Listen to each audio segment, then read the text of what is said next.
Hi, Wendy here at Morningside Nature Center. Our park is over 400 acres big and it's a nature sanctuary. That means that all of the plants and animals that live here are protected. And we have over 6 miles of hiking trails if you'd like to come on out and hike around and get some outdoors for your well-being. So today I'm actually going to talk to you about some palms. And palms grow all over the world in tropical and subtropical regions, and they have many uses. So some of the uses for palms would be to thatch huts, so laying the palms one on top of each other to make a nice roof. You can also make mats with palms, and you can also make baskets. And today I'm actually going to show you how to weave a basket. So before we get weaving, I have a couple of examples here that I did. This one's about 5 weeks ago, maybe 6. So I did this one, came out pretty nice. It's kind of a bigger basket. And then I had a smaller palm frond, and it actually came out a little bit smaller. And I like this because I don't know about you, but at my house, surfaces tend to get covered with things. So I put this on my dresser so that I can put my chapstick in there and anything from my pockets that day, and then they'll be ready for me for the next day. So that's a good use for that.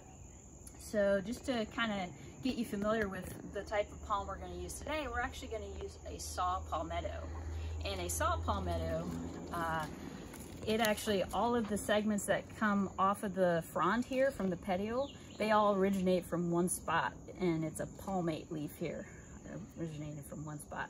So another way you can tell a Saw Palmetto is that when you look at the petiole here, or the stem here, they have little barbs on there, and that's where they get the name Saw Palmetto.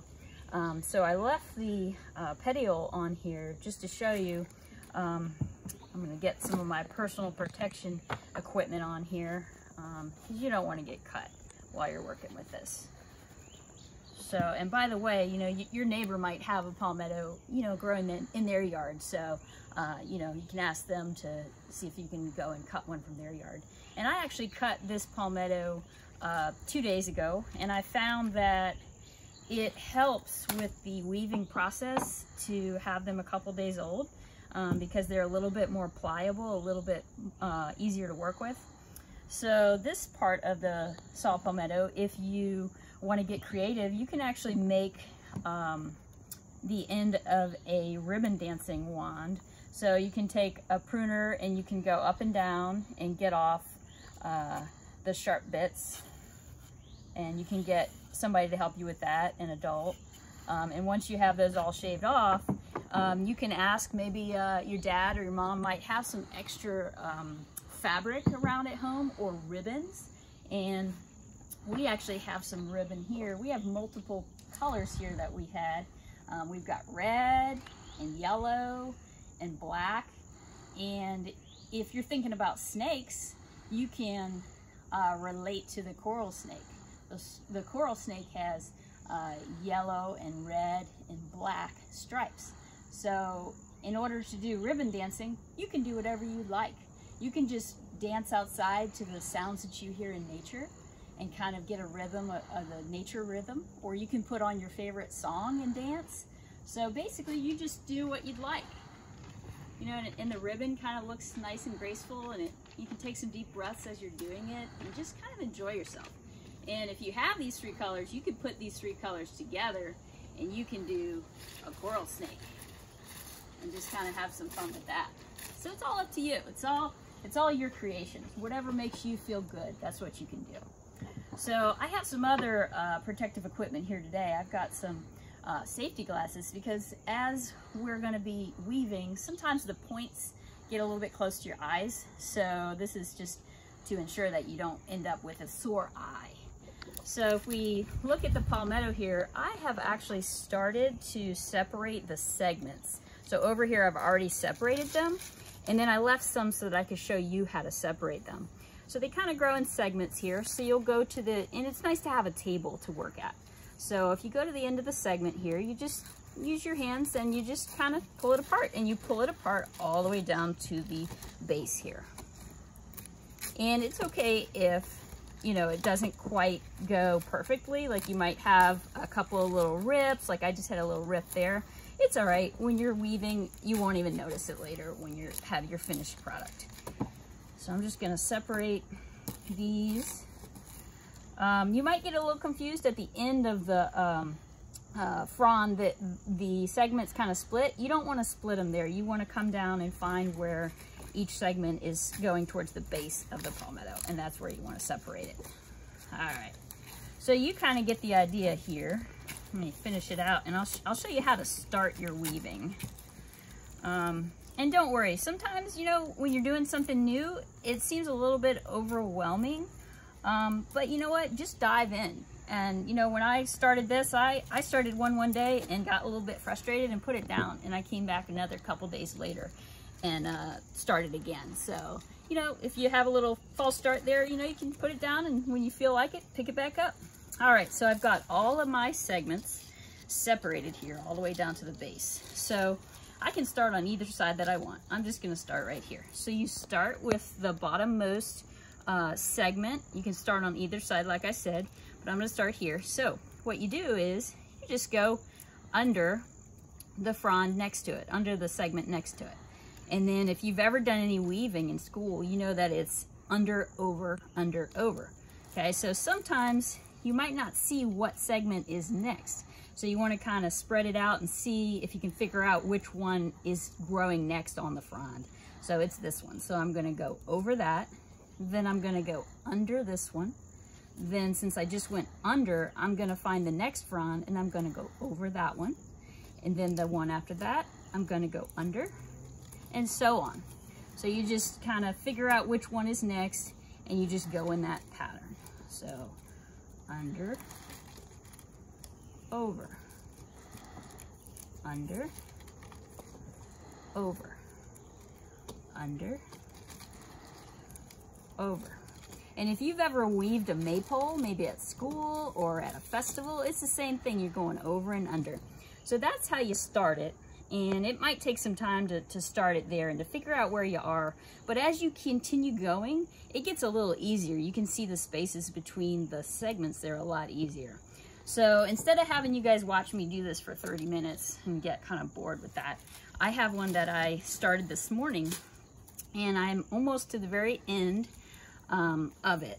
So what I'm doing here is I'm just going over and under, over and under, over and under, and finishing it up here. Okay, now when you get to the end of the one you've been working, you're just going to take the next one that is available and you're going to start going back to the other direction.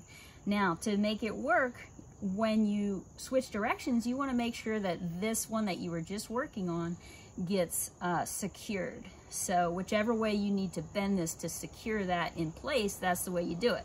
So let me see, I'm going to go under this first one here. So when I went under it, you see how this isn't loose anymore?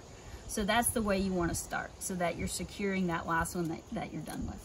So over, under, over, under, over, under. And now I'm done with that row. So now and as you're going, you can kind of manipulate what you've done. You can make these sections tighter or looser. You can kind of curve it with your hands if you want a curvier basket.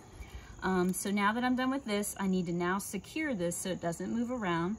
So if I was to go over this one, that doesn't secure that, it's loose. So I can't go over this frond here. I need to go under. So I'm gonna just kind of make a little crease there to redirect that segment, and I'm gonna go under. So see how this is now captured?